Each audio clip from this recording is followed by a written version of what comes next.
በስመ አብ ወወልድ ወመንፈስ ቅዱስ አሐዱ አምላክ አሜን። ምሁር ኢየሱስ ገዳም የጌታ ሐዋርያ ቅዱስ ፊልጶስ ኢትዮጵያዊውን ጃንደረባ ባጠመቀው ጊዜ የክርስትና ሃይማኖት ወደ ኢትዮጵያ ገባ።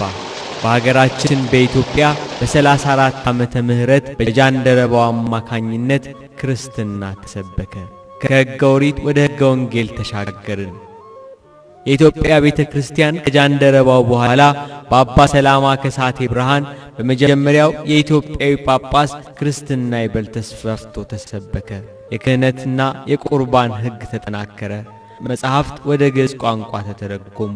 በ350 ዓመተ ምህረት ክርስትና የኢትዮጵያ ብሔራዊ ሃይማኖት ሆነ። በሌላው ዓለም መከራ የጸናባቸው አላውያን መንግስታት ስቃይ ያበረቱባቸው መጠለያ ፍለጋ ወደ ሀገራችን የመጡት 9 ቅዱሳን መነኮሳት የሕዝቡን ቋንቋ ተምረው ክርስትናን ይበልጥ አስፋፉ። አብያተ መቅደስ ታነጹ፣ ገዳማት ተገደሙ፣ የምንኩስና ሕይወት ተጀመረ። ቅዱሳን አባቶች በገዳም ሕይወት በብሕትውና እየጸኑ እግዚአብሔር በግልጽ እየተገለጸ የሚያነጋግርባቸው ቅዱሳን መላእክት ለምስጋና የሚተጉባቸው ብዙ ድንቅ ተአምራት የተደረጉባቸው እጅግ ብዙ ቅዱሳት መካናት ገዳማት ተገደሙ። የትላንት ማንነታችንን የሚያሳዩ የዛሬ አብያተ መዘክሮች ትላንት የኢትዮጵያ ቅዱሳን ቦታዎች የአምልኮት መገለጫ እንዲሁም በፊደል ገበታ የአፍ መፍቻ የቀለም ትምህርት ቤቶች የሥነ ጥበብና የኪነ ጥበብ ማዕከሎች የፍልስፍና የሥነ ፍጥረትና የነገረ መለኮት ከፍተኛ ተቋማት እንደነበሩ ይመሰክራሉ።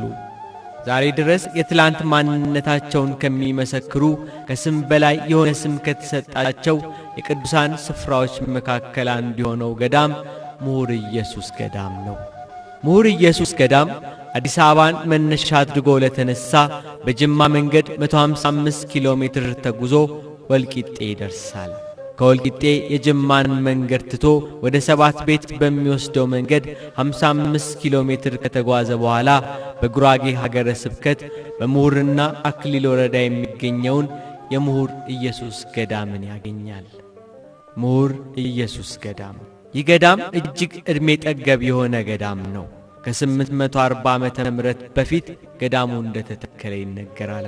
በደቡብ የሀገራችን ክፍል ከሚገኙት በኢትዮጵያ ኦርቶዶክስ ተዋሕዶ ቤተክርስቲያን ጥንታውያን አድባራት ገዳማት አንጋፋ ነው ምሁር ኢየሱስ ገዳም።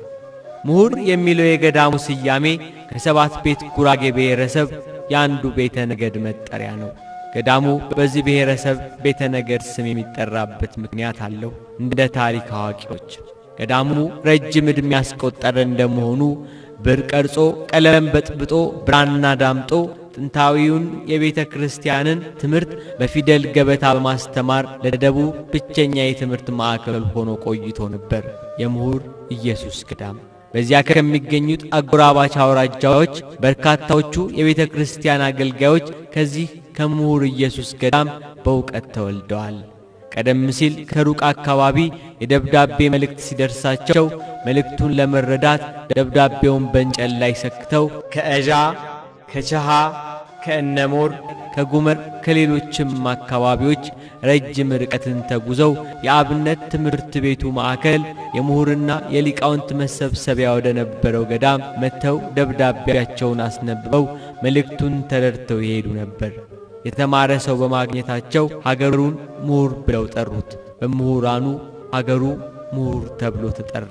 ምሁርና አክሊል የሚባለው አካባቢ እስከ ቅርብ ጊዜ ድረስ በሌላ አጠራር ይጠራ ነበር ይላሉ። ምሁር የሚባለው አካባቢ ነን ኦኪየ፣ ነን ማለት በጉራግኛ ላይ ማለት ሲሆን የላይኛው ኦኪየ ይባላል። አክሊል የሚባለው አካባቢ ተት ኦኪየ ሲባል ተት ማለት በጉራግኛ ታች ማለት ነው። የታችኛው ኦኪየ የላይኛው በምሁራኑ ምሁር የሚል ስም ሲኖረው አክሊል የተባለው የታችኛው አካባቢ በአፄ ሚኒሊክ ዘመነ መንግስት ሐሰን ኢንጃሞ የተባለ እስላም በክርስቲያኖች ላይ ጦርነት ከፍቶ ካልሰለማችሁ ብሎ ብዙ ክርስቲያኖችን በመጨፍጨፉ ብዙዎች በሰማዕትነት በማረፋቸው በቦታው ላይ ብዙ የብርሃን አክሊል ከሰማይ ሲወርድላቸው ታይቷል። በእነዚያ የብርሃን አክሊል መሠረት አካባቢው አክሊል እየተባለ መጠራቱ ይነገራል። የምሁር ኢየሱስ ገዳም እመቤታችን ቅድስት ድንግል ማርያም ልጇ ወዳጇን ታቅፋ ሄሮድስ ከሀገር ባሳደዳት ጊዜ በግብፅ አድርጋ ኢትዮጵያ ስትመጣ ካረፈችባቸውና ከባረከቻቸው አካባቢዎች አንዱ ነው። ከሌላ አካባቢ በተለየ መልኩ እስከ ዛሬ ድረስ በብዛት የሚገኙት የዘንባባ ተክሎች ከእመቤታችን የስደት ዘመን ጋር የተያዘ ታሪክ አላቸው። በ9ኛው መቶ ክፍለ ዘመን ገዳሙ በደብርነት ቢተከልም የተገደመው በ13ኛው መቶ ክፍለ ዘመን በጻድቁ አባታችን በአቡነ ዜና ማርቆስ ነው። አባታችን ዜና ማርቆስ በእግዚአብሔር ፈቃድ ወደ ሀገረ ምሁር ሂድ ተብለው ሲታዘዙ ደመና ጠቅሰው ምሁር ይመጣሉ። በወቅቱ ሀገረ ምሁር ከእግዚአብሔር ርቆ በአምልኮተ ጣዖት ውስጥ ነበር። አባታችን ዜና ማርቆስ ወደ ምሁር ባደረጉት የመጀመሪያ ሐዋርያዊ ጉዞ በወንጌል ትምህርትና በድንቅ ተአምራት የምሁር ሕዝብን ከአምልኮተ ጣዖት ወደ ቀደመው የአባቶቹ ሃይማኖት ወደ አምልኮተ እግዚአብሔር መመለሳቸው ይነገራል። አባታችን ዜና ማርቆስ 3 ዓመት በምሁር ተቀምጠው ሕዝቡን በሃይማኖት እንዲጸና ክርስትናን በመስበክ ወንጌልን እንዳስተማሩ የአባታችን የገድል መጽሐፍ ይነግረናል። ጻድቁ አባታችን ዜና ማርቆስ ከ5 ዓመታት ቆይታ በኋላ በወቅቱ ከነበሩት ግብፃዊ የኢትዮጵያ ጳጳስ አቡነ ቄርሎስ ጋር ወደ ምሁር ገዳም ሐዋርያዊ ጉዞ አድርገው ምሁር ኢየሱስ ገዳምን መሃሉን ገነት ዳሩ እሳት ይሁን ብለው ባርከው ገዳሙን ገደሙት። ለመላው ምሁር 156 ታቦትን ባርከው አብያተ ክርስቲያንን አንጸው ሰጥተዋል። አባታችን ዜና ማርቆስ ተዘዋውረው ሲያስተምሩ በወቅቱ ማዕከል አድርገው የሚነሱበትና የሚደርሱበት ስፍራ ይህ ታላቅ ገዳም ምሁር ኢየሱስ ገዳም ነበር። አባታችን ዜና ማርቆስ በመላው ምሁር ለተከሏቸው 156 አብያተ ክርስቲያናት የበላይ ጠባቂና አስተዳዳሪ አንድ ንቡረ እድ በምሁር ኢየሱስ ገዳም ሾመውና አስቀምጠው እሳቸው ግን ዛሬ ከሬብ ተብሎ ወደሚጠራው ዋሻ በመሄድ በፍጹም ብሕትውና በጾም በጸሎትና በስግደት ተወስነው እንደኖሩ የአባታችን ገድል በምሁርና በጎጎት 40 ዘመን ተሰውረው ቆዩ ሲል ይነግረናል። አባታችን ዜና ማርቆስ የአራዊትን ድምፅ፣ የአጋንንትን ትንኮሳ፣ የሌሊቱን ጨለማና ግርማ ታግሰው በፍጹም ብሕትውና ለ40 ዓመታት የተጋደሉበት ዋሻ ከምሁር ኢየሱስ ገዳም አጠገብ በስተ ሰሜን ዛሬ ድረስ ይታያል። የአባታችንን ፈለግ የተከተሉ እግዚአብሔር በድንቅ አጠራሩ የጠራቸው ብዙ የበቁ ቅዱሳን ከሰው ተሰውረው በዚያ አካባቢ ይኖራሉ። በአባታችን ስምና በሌሎችም ቅዱሳን ስም በጸሎታቸው ኃይል በእግዚአብሔር ቅዱስ ፈቃድ ከመሬት ውስጥ የፈለቀው ጸበል ለብዙ ሕሙማን ፈውስ እየሰጠ በዋሻው ውስጥ ዛሬ ድረስ ይገኛል። ከ3 ዓመት በፊት በ1997 ዓመተ ምህረት በብፁዕ አቡነ መልከ ጼዴቅ ከፍተኛ ድካምና ጥረት በአባታችን በዜና ማርቆስ ስም ይሄ ዋሻ በሚገኝበት አካባቢ ቤተ ክርስቲያን ተሰርቷል። በደቡብ ኢትዮጵያ የመጀመሪያውና ብቸኛው የንቡረ እድ መቀመጫ ሆኖ እስከ 19ኛው መቶ ክፍለ ዘመን ድረስ የዘለቀው የምሁር ኢየሱስ ገዳም ብዙ ድንቅ ታሪክ የተመዘገበበት ስፍራ ነው። ለኢትዮጵያ ኦርቶዶክስ ተዋሕዶ ቤተ ክርስቲያን እድገት ታላቅ አስተዋጽኦ ካደረጉት ነገሥታት መካከል አንዱ ዳግማዊ አፄ ምኒልክ ለዚህ ታላቅ ገዳም ቀድሞ ጨቦና ጉራጌ አውራጃ ተብሎ ይጠራ ከነበረው ከወሊሶ መልስ ያለውን ግዛት መተዳደሪያ ርስት እንዲሆን ፈቅደው ነበር። በወቅቱ ይህንን የንጉሡን ትእዛዝ ደጃዝማች ባልቻ አባ ነፍሶ ይቃወማሉ። በእሳቸው ተቃውሞ የንጉሡ ፈቃድ ሳይፈጸም ይቀራል። ባልቻ አባ ነፍሶ ግን እያደር ጤንነታቸው እየታወከ በጽኑ ደዌ ይያዛሉ። በሕልምና በራእይ ይቸገራሉ። ሁኔታውን ለሰዎች ሲያማክሩ ንጉሡ ለገዳሙ የሰጡት የመተዳደሪያ ርስትን በመከልከላቸው የመጣባቸው ችግር እንደሆነ ይነገራቸዋል። ባልቻ አባ ነፍሶ ተጸጽተው እግዚአብሔርን ይቅርታ ጠይቀው ሳንኩራ እየተባለ ከሚጠራው አካባቢ ከሚገኘው የግል ርስታቸው 125 ጋሻ በላይ ለገዳሙ መተዳደሪያ እንዲሆን ሰጡ። ከዚህ በኋላ ባልቻ አባ ነፍሶ ጤንነታቸው ተመለሰ። ባልቻ አባ ነፍሶ በርካታ የብራና መጻሕፍትና የብር መስቀሎችን፣ ካባዎችን እያጻፉና እያሰሩ ለገዳሙ የሰጧቸው ዛሬ ድረስ በገዳሙ ይታያሉ። የምሁር ኢየሱስ ገዳም ከባልቻ አባ ነፍሶ ባገኘው ርስት እየተዳደረ ታላላቅ መምህራንን እያስገኘ በርካታ አባቶች የወንጌል ፍሬዎች በትምህርት እየተወለዱበት እስከ 1966 ዓመተ ምህረት ድረስ ቆይቷል። ገዳሙ ባሳለፈው ረጅም ዕድሜ የሚዘከሩ ሁለት ታላላቅ ችግሮች ጎልተው ይታወሳሉ። የመጀመሪያው ችግር ከገዳሙ ዕቃ ቤት የተነሳው እሳት ሲሆን በዚህ የእሳት ቃጠሎ በዕቃ ቤቱ የሚገኙት በርካታ ጥንታውያን ቅርሶችና መዛግብት በእሳት ጋይተዋል። ዕቃ ቤቱ ከእንጨት የተሰራ የሳር ክዳን ነበርና ምንም ነገር ሳይተርፍ የትላንት የማንነት ማስታወሻዎች ብዙ ድንቅ ቅርሶች ተቃጥለዋል። የተረፉት ጥቂት ቅርሶች ለዕለት አገልግሎት ወደ ቤተ ክርስቲያን ወጥተው የነበሩት ብቻ ነበሩ። ሁለተኛው የዚህ ገዳም ታላቅ ችግር ከባልቻ አባ ነፍሶ ያገኘው የገዳሙ መተዳደሪያ ርስት በመሬት ላራሹ አዋጅ በ1966 የመንግሥት ለውጥ ርስቱ ተነጠቀ። በዚህ ጊዜ በመተዳደሪያ ጦት በገዳሙ የሚገኙ መነኮሳት ተማሪዎች ተበተኑ። የበርካታ አረጋውያን ታላላቅ መምህራን መቀመጫ፣ የብዙ ደቀ መዛሙርት መገኛ፣ የሊቃውንት መናኸሪያ የነበረው ገዳም በመተዳደሪያ ጦት ተፈታ። በዚህ ችግር ያልተፈቱ ገዳሙ ዛሬ ድረስ የሚዘክራቸው የዚያን ጊዜውን የገዳሙን ችግር የተቋቋሙ አባቶች ዛሬ ስማቸው ይታወሳል። የኔታ ትርፌ፣ የኔታ ስማ፣ አባ ማሩታና ሌሎችም። በይበልጥ ሁለቱ የኔታዎች ብዙ ደቀ መዛሙርትን በማፍራት የታወቁ ነበር። ከብዙ ሊቃውንት መካከልም በይበልጥ ሁለት ታላላቅ ሊቃውንት የገዳሙ ታሪክ ሲወሳ ይታወሳሉ። መምህር ወልደ ኢየሱስ ዘቆጠርና አንጋፋው ሊቅ አለቃ ገብረ ሥላሴ። ገዳሙ በነበረበት ታላቅ ችግር ያልተፈቱ ጥቂት ገዳማውያን ሲያገኙ ቀምሰው ሲያጡ ጦም እያደሩ በጾምና በጸሎት ተግተው የገዳሙን ትንሣኤ እንዲያሳያቸው እየለመኑ በገዳሙ ጸንተው ቆዩ።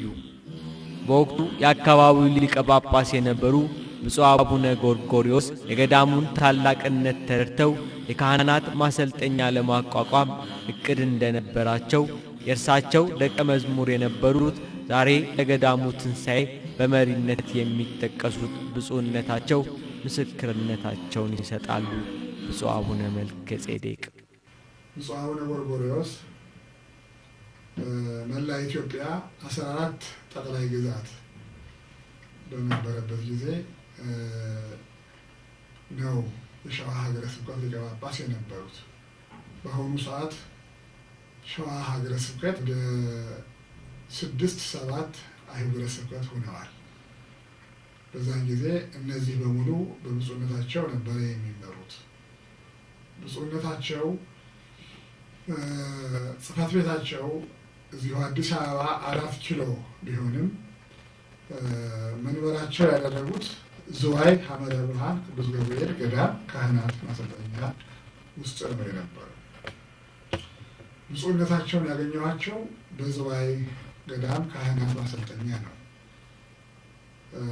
በ71 ዓመተ ምህረት ለስልጠና ከተሰባሰቡት ሰልጣኞች ካህናት አንዱ ነው የነበሩት። ከተገናኘ በኋላ ካጠገባቸው ስር አድርገው ነው ያሳደጉኝ፣ ያስተማሩኝ። ካጠገባቸው አልተለየሁም። እንደውም አቡነ ቀሲሳቸው ጭምር ነው የነበሩት። ብፁዕ ጎርጎርዮስ ሊቀ ጳጳስ በእውነት የመናኝ መንፈሳዊ ነበሩ። አርበኛ ነበሩ ማለት እችላለሁ። ዝዋይ ገዳም በረሃ ነው። በእውነት ለአገልግሎቱ የሚመቸው በረሃ መሆኑን አውቀው ዝዋይ ገዳም ላይ ብዙ ስራ ሰርተዋል። ብዙ ልጆችን በመንፈስ ወልደዋል። በብዙ ሺህ የሚቆጠሩ ካህናትን አሰልጥነዋል። ብዙ ልጆችን አስተምረዋል። የክርስቲያኑንም የእስላሙንም ልጆች ሰብስበው ብዙ ሕፃናት አሳድገዋል እና ብዙ ምሳሌ ሊሆን የሚችል ስራ የሰሩ በኢትዮጵያ በሀገራችን በመንፈሳዊው ዓለም ማለት አቡነ ጎርጎርዮስ ናቸው። የዩኒቨርሲቲ ልጆችን አስተምረዋል፣ በስልጠና ማለት ነው። የኮሌጅ ልጆችን አሰልጥነዋል፣ በክረምት ጊዜ በስልጠና እየጠሩ ማለት ነው። የሃይስኩል ተማሪዎችንም ጭምር ቀሳውስትን ብቻ አይደለም። እና ብፁዕ አቡነ ጎርጎርዮስ በእውነት ብዙ ፍሬ አፍርተዋል።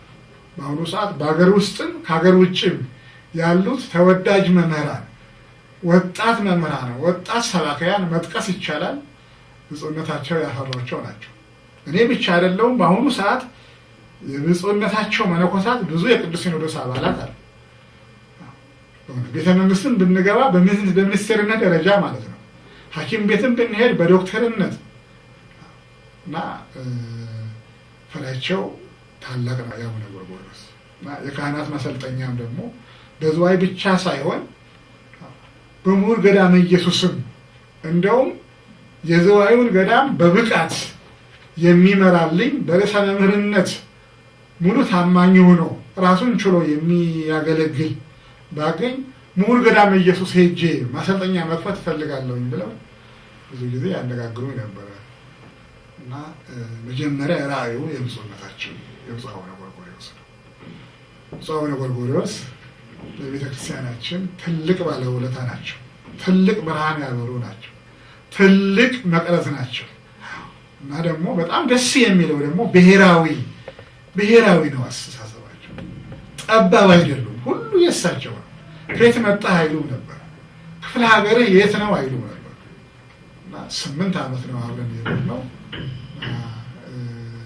በእውነት በድርሰትም በስብከትም በማስተማርም መሰል የላቸውም፣ ተወዳዳሪ የላቸውም።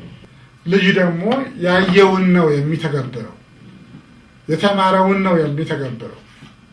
የነበረኝ ጸሎት የነበረኝ ልመና እግዚአብሔር አምላኬ ሆይ፣ እግዚአብሔር ፈጣሪዬ ሆይ ከአባቴ ያየሁትን እንዳከናውን በእውነት እሳቸውን መሀል አይቻልም። እሳቸውን የሚያክል ሰው እቺ ቤተክርስቲያን በእርግጥ እግዚአብሔር የሚሳነው ነገር የለም። እግዚአብሔር ሁሉ የእሱ ነው። ሁሉንም ማስነሳት ይችላል። እና በዛው ባየነው በተማርነው ያንኑ እንድተገብር እውነት ይሄ ጸሎቴ ነበረ። ፈጣሪን ለምኜዋለሁኝ እንዳገለግልህ ማሰልጠኛ እንዲኖር እጸልይ ነበረ። ብዙ ልጆችን ሰብስበን እንድናገለግል እንዳስተምር እጸልይ ነበር። ትምህርት ቤት እንዲኖረኝ፣ ቤተክርስቲያናችን ደቀ መዛሙርት እንዲኖሯት፣ በደቡብ አካባቢ የተዘጉት አብያተ ክርስቲያናት እንዲከፈቱ፣ የሚከፍቱ ዲያቆናት፣ መነኮሳት፣ ቀሳውስት፣ አስተዳዳሪዎች፣ ሰባኪያን፣ መምህራን፣ ሊቃውንት እንዲወጡ መሳሪያ አድርገኝ ብዬ እግዚአብሔርን ለምኜዋለሁ። ስለዚህ አሁን እኔ ይህንን ጸሎትን ያልከለከለኝ ምሕረቱን ከኔ ያላራቀ እግዚአብሔር ይክበር ይመስገን ብዬ ጸሎቴን እያቀረብኩ ነው። የጠየቅኩትን ሁሉ አገኛለሁ፣ የለመንኩትን ሁሉ እግዚአብሔር ይሰጠኛል። እና የተናገሩኝንም አስታውሳለሁኝ። አባታችን ደቀ መዝሙራቸው ሳለሁኝ ምን ነበረ የሚሉት? ብዙ ሰዎች ብዙ ይለምናሉ፣ ጥቂት አያገኙም። ትንሽ እንኳን አያገኙም። እኔ ግን ጥቂት እለምናለሁ፣ ብዙ አገኛለሁኝ ይሉ ነበር። 5 ብለምን 10 አገኛለሁ፣ 10 ብለምን 20 አድርጎ ፈጣሪ ይሰጠኛል ይሉ ነበር። ምክንያቱም አድራሻውን ያውቃላ እግዚአብሔር ይላል። የት እንደምወስደው ምን ላይ እንደማውለው የማገኘውን ከምእመናን የምቀበለውን አድራሻው ማደርስበትን ስለሚያውቅ ትንሽ ስለስጠይቀው ብዙ ይሰጠኛል ይሉ ነበር። አሁንም ያ ነው ለኔ የሚተረጎምልኝ። ንግሩ ለእግዚአብሔር ምሕረቱ ነዋ። እግዚአብሔርን ምሕረቱን ተናገሩ፣ ቸርነቱን ተናገሩ ነው የሚለውና ለምኜ እኔ መጥቼ አላውቅም። በገዳሙ ስም፣ በተማሪዎቹ ስም፣ በህፃናቱ ስም ለምኜ አላጣሁኝ። ትንሽ አይደለም ማገኘው፣ ብዙ ነው ማገኘው። ስለዚህ ስራ ሁሉ የእግዚአብሔር ነው፣ አገልጋዮቼ ሁሉ የእግዚአብሔር ናቸው። እና እኔም ይኸው ነበረ ጸሎቴ። የአቡነ ጎርጎርዮስን ተግባር ያየሁትን በትንሹ በብዙ አይደለም በትንሹ ለመተግበር በጣም ጓጓ ነበረ። አሁን ምሁር ገዳመ ኢየሱስ ሁለተኛዋ ዝዋይ ናት። እና የተባረከ እግዚአብሔር ዘይከራኒ ጸሎቴ ወያርሐቀ ሳህሎ ምን ብፁዕ አቡነ ጎርጎርዮስ ያቀዱትን የተቀደሰ ሐሳብ ከግብ ሳያደርሱ ቢያርፉም የእግዚአብሔር ቀን ሲደርስና የገዳሙ ትንሣኤ ሲሆን በቅዱስ ሲኖዶስ በብፁዕ ቅዱስ አቡነ ጳውሎስ ፓትርያርክ ዘኢትዮጵያ እንዲሁም ብፁዕ አቡነ ጎርጎርዮስ በመንፈስ በወለዷቸው በብፁዕ አቡነ መልከ ጼዴቅ ብርታትና ትጋት የገዳሙ ትንሣኤ ሆነ። የአካባቢው ምእመናንን፣ የሀገሩ ተወላጆችን፣ በጎ የሚያደርጉ ምእመናንን ሁሉን አስተባብረው ብፁዕ አቡነ መልከ ጼዴቅ መንፈሳዊ ትምህርት ቤት እንዲቋቋም አደረጉ።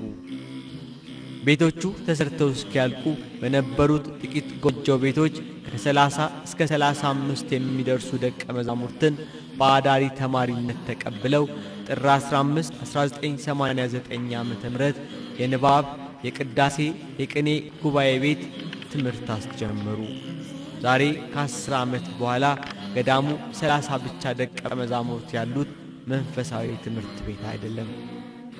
ገዳሙ ዛሬ ቤተ ደናግል፣ አንደኛ ደረጃ ትምህርት ቤት፣ ቤተ መዘክር፣ የካህናት ማሰልጠኛ ተቋም፣ የሕፃናት መርጃ ማዕከል፣ በሐዋርያት ከተማ አጸደ ሕፃናትና አንደኛ ደረጃ ትምህርት ቤት፣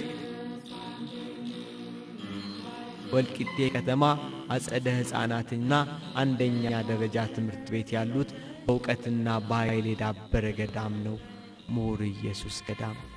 በዕድሜ ጠገብ ዛፎች የተከበበውን ግርማው ኃይሉና የአካባቢው መልክዓ ምድር የሚስበው የታላቁ የምሁር ኢየሱስን ገዳም ኑ አብረን እንጎብኘው።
ኢየሱስ ገዳም መንፈሳዊ አዳሪ ትምህርት ቤት በንባብ በቅዳሴና በቅኔ ጉባኤ ጀመር እንጂ ዛሬ 7 ጉባኤያት አሉት።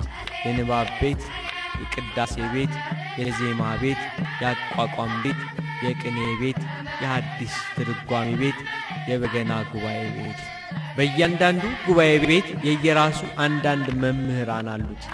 ትምህርቱ ከጥንት ተያይዞ በመጣው የመማር ሥርዓት መሠረት ይሰጣል።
مهلمان مستهلمان مستهلمان مهلمت مستهلمت مستهلمت يوحنس كهنة صقا زوج إسحاقياس ومناسي لايكان مدر سالم تيكون لصقا لتاوس ولا مريم يبيلو تطمقه بغزي طمقه ታብይ እንዘ ያጠምቆት ጁቀ በባህረ ዮርዳኖስ ዘተጽቀ ካህነ ጸጋ ዮሐንስ ከዋኒ ጻድቀ ከመዝንቱ ኤልያስ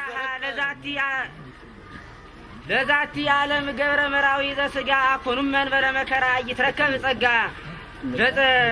ዘእግዚአብሔር ማስያ ሰራ የውቱ ህጋ ዘእግዚአብሔር ማስያ ሰራ የውቱ ህጋ ለጽራርያም ንግስት ዘይሃደጋ ለገነት ሚካኤል ዘውጋ ነገር ጀመረ ወከሰተ አፉሁ ኢዮብ ከሰተ አፉሁ ጴጥሮስ ከሰተ አፉሁ ፊልጶስ እንዲ ወመሃሮሙ እንዘይብ እስካሁን ድረስ የአምስት ገበያ ህዝብ ይከተለው ነበር።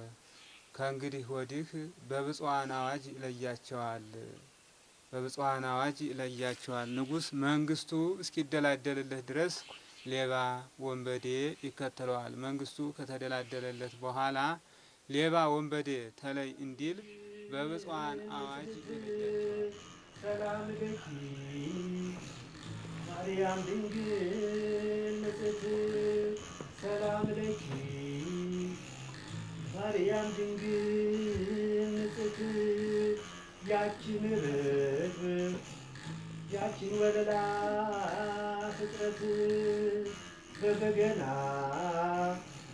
እስኪላመስግና ጥቂት የአምላክ እናት የሰማይ የምድር ፈጣሪ የእርሷ አዝማሪ እዝራና ዳዊት በባህሪ ቃል ኪዳኗ የማይፈርስባት ነዋሪ እልፍ አእላፍ መላእክት አሏት ነዋሪ የአገልግሎሽ ይሰጣት ፈጣሪ እኛን ይዛ ፍጥረት ዓለሙ ከ2 ሰዓት እስከ 7 ሰዓት ድረስ ወንበር ዘርግተው በየጉባኤ ቤቱ ትምህርት ይሰጣል። 7 ሰዓት ከ30 ሲሆን በገዳሙ ቤተ ምርፋቅ ጸሎት ተጸልዮ መጽሐፈ መነኮሳት እየተነበበ የምሳ ማዕድ ስነ ስርዓት ይካሄዳል። ከሰዓት በኋላ ልክ ከ8 ሰዓት ከ30 በኋላ ሁሉም የገዳሙ አባል ወደ ሥራ ይሰማራል። እንጨት የሚሰብረው እንጨት ይሰብራል፣ የሚቆፍረው ይቆፍራል። ሁሉም በሙያው ይሰራል። ለሰርክ ጸሎት ሲደወል የገዳሙ ማህበረሰብ ደቀ መዛሙርቱን ጨምሮ ለሰርክ ጸሎት በቤተ ክርስቲያን ይሰበሰባል። ማረና አብ የሚባለው የሰርክ ጸሎት ከበዓለ 50 በስተቀር ዓመቱን ሙሉ በገዳሙ ይደርሳል።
በዚህ የሰርክ ጸሎት መገኘት ነፍስን ያለመልማል። በተለይ ከሕፃናቱ አንደበት የሚወጣው የምስጋና ዝማሬን መስማት ሕይወትን በየዕለቱ የሚያድስ ታላቅ የገዳም በረከት ነው።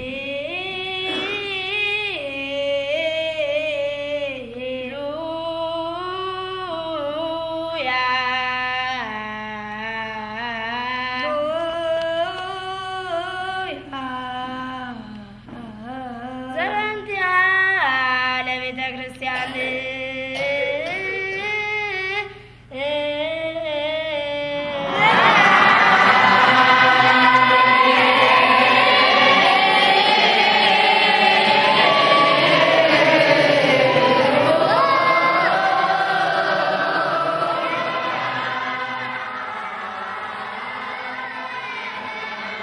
ከሰርክ ጸሎት በኋላ ተከታታይ የወንጌል ጥናት ባንቀጽ ባንቀጽ የየዕለቱን ወንጌል በቃል እየተጠና በግዕዝና በአማርኛ ይነበባል።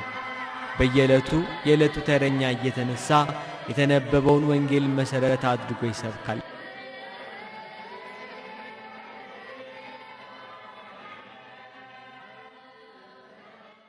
በአባቱ ፈቃድ በመንፈስ ቅዱስ ፈቃድ በእርሱ በራሱ ፈቃድ መጣ አዳነን። ይሄ ነው ወዶ ፈቅዶ ነው የመጣው ክርስቶስ ሊያድነን።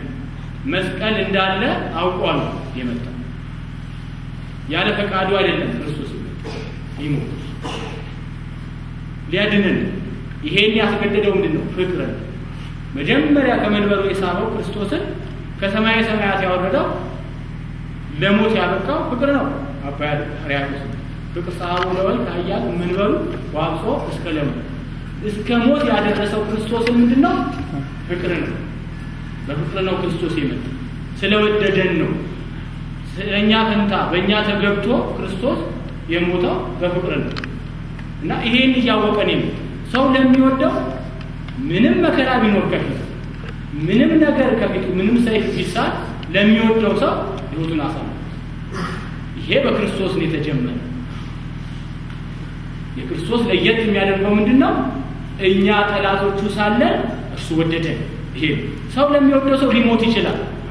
ሰው ለሚወደው ሰው ብዙ ነገር ሊያደርግ ይችላል። ራሱን አሳልፎ ሊሰጥ ይችላል። ለሚወደው፣ ለሚያበላው፣ ለሚያጠጣው፣ ለሚንከባከበው ሰው በእንተ ፈንታ እኔ በሞት በአንተ ፈንታ እኔ በተሰቀልኩ ጸጉሩን ይነጫል፣ ያለቅሳል ለሚወደው። ለጠላቱ ግን ሰው ማድረግ አይችልም። ክርስቶስ ግን እኛ ጠላቶቹ ሳለን ወደደን። አቡነ መልከ ጼዴቅ በስብከቱ ላይ የጎደለውን ይሞላሉ፣ የተጣመመውን ያቃናሉ። በማጠቃለያ ስብከቱ ያልተገለጠ ምስጢር ካለ ፈተው ማብራሪያ ይሰጡና ምሽቱን በጸሎት ይዘጋሉ። ካህንነት በጣም እየመሰከሩ መሞት ነው።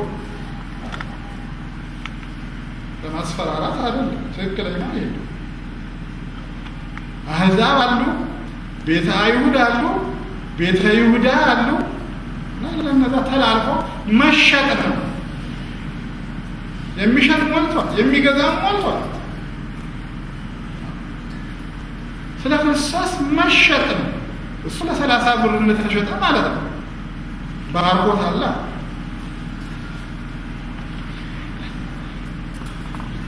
እንጂ አሁን እንዳለው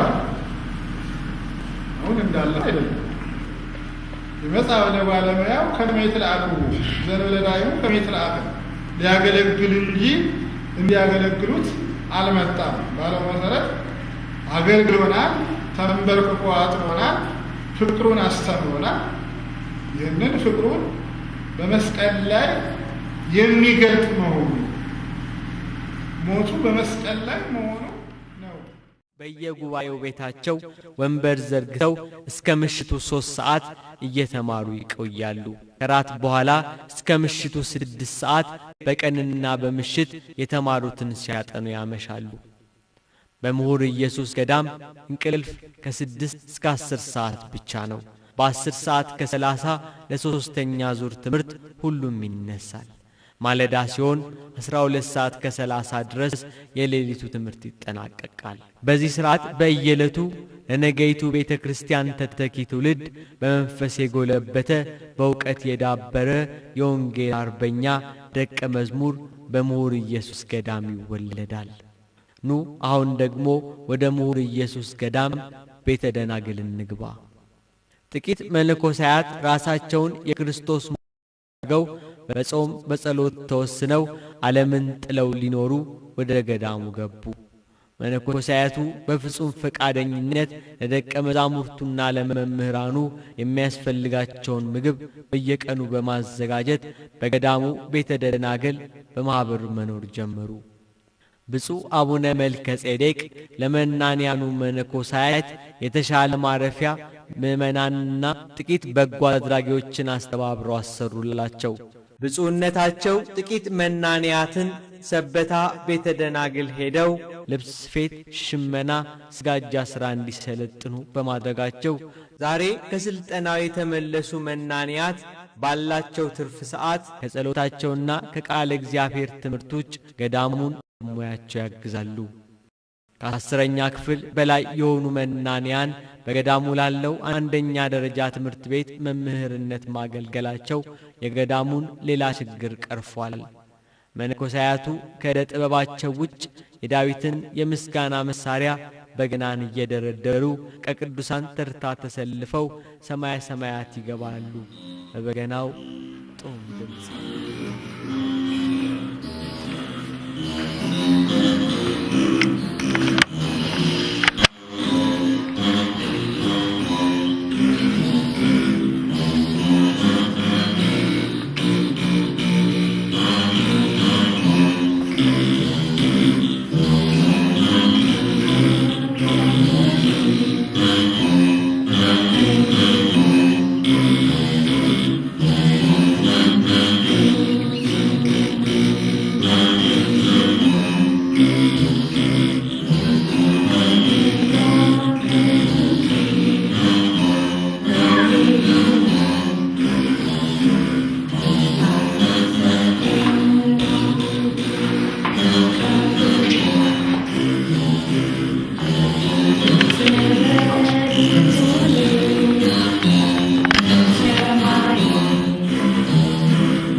በ1999 ዓመተ ምህረት ነው የተጀመረው።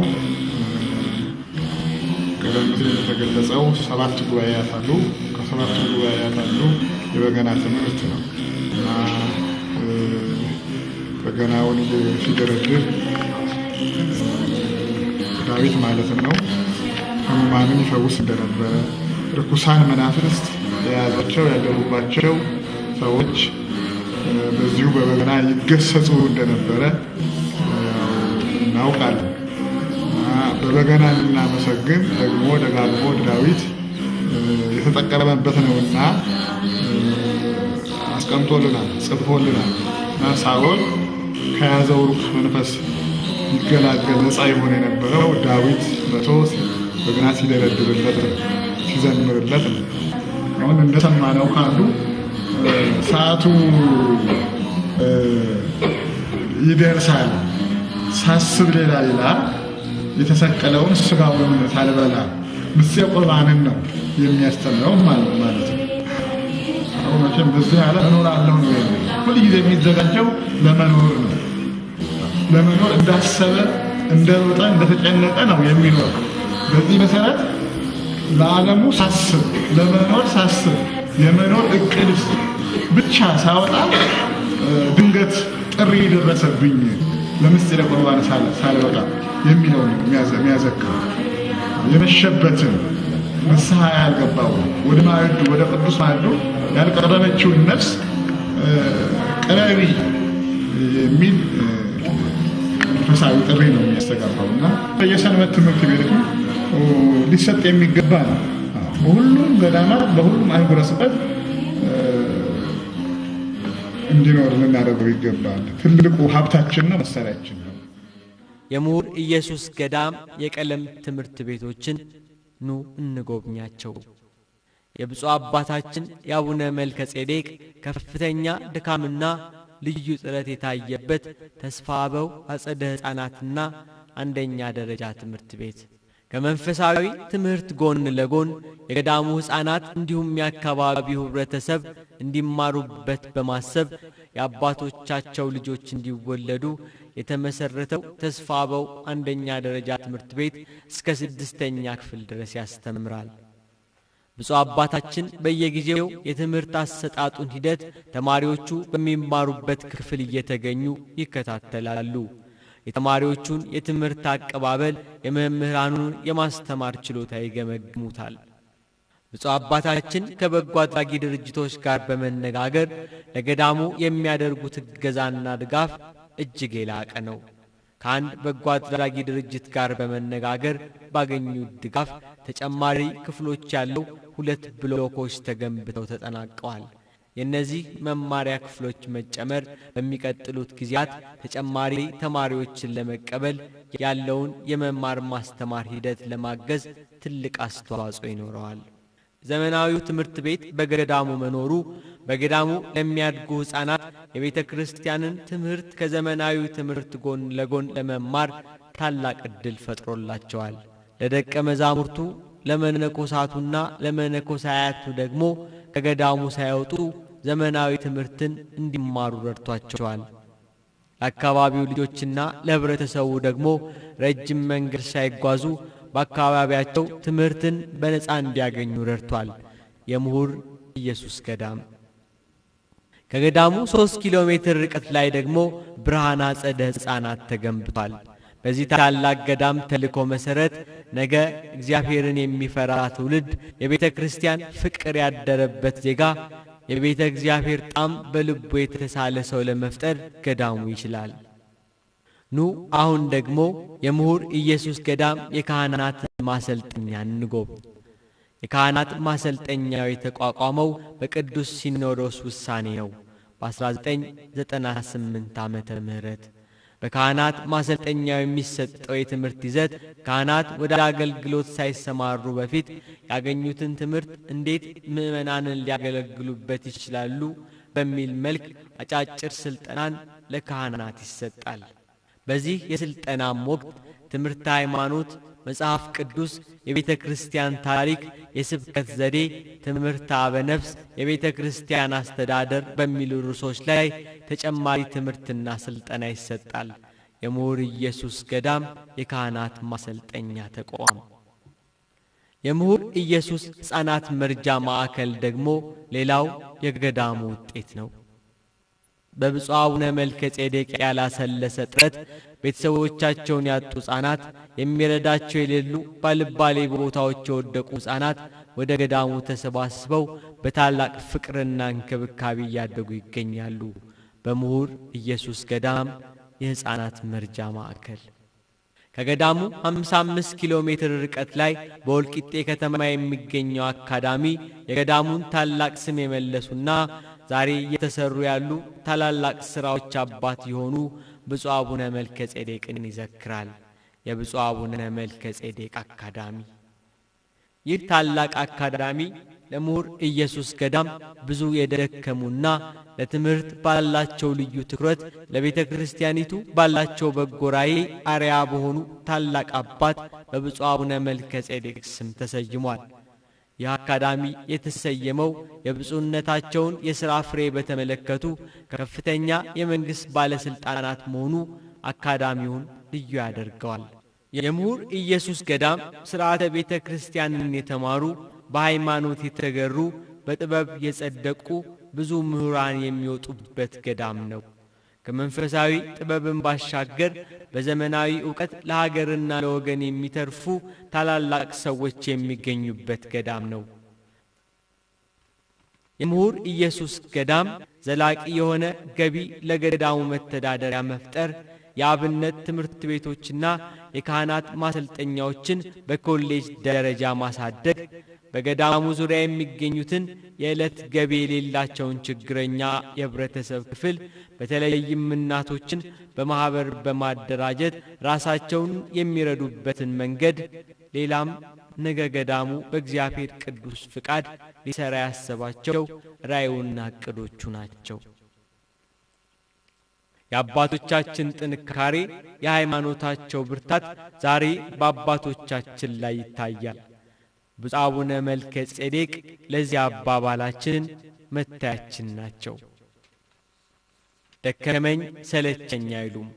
እያንዳንዷን የገዳሟን ሂደት ይከታተላሉ። እጅግ ጠቃሚ ሐሳቦችን እያመጡ ገዳሙን በሃይማኖትና በፍቅር እያቆሙ የነገይቱ ቤተ ክርስቲያን ተስፋ ይጥራሉ። እግዚአብሔር አምላክ ለአባታችን ረጅም ዕድሜን ፍጹም ጤናን ያድንልን። የአባታችን የአቡነ ዜና ማርቆስ ረድኤትና በረከት ይደርብን። አሜን።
ዝግጅት የምሁር ኢየሱስ ገዳም ትናንት ምን እንደነበረና ዛሬ ምን ደረጃ ላይ እንደሚገኝ ተመልክተናል።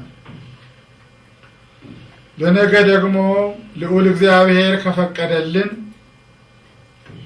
በገዳሙ የተጀመሩት መንፈሳዊ ስራዎች ሁሉ ቢቻል በተሻለና በበለጠ ደረጃ ካልተቻለ ግን ባለበት ሁኔታ መቀጠል እንዲችልና ዘለቄታ እንዲኖረው ለማድረግ ብዙ እቅዶች አሉን። እቅዶቻችንን ተግባራዊ ለማድረግ ደግሞ ጊዜያችሁን፣ ዕውቀታችሁን፣ ገንዘባችሁን ለቤተ ክርስቲያን በማዋል ለቤተ ክርስቲያናችን ጥሩ ስምና ዝና ያስገኛችሁ በሀገር ውስጥና ከሀገር ውጪ የምትገኙ የልጆቻችን እይታ በእጅጉ ያስፈልገናል።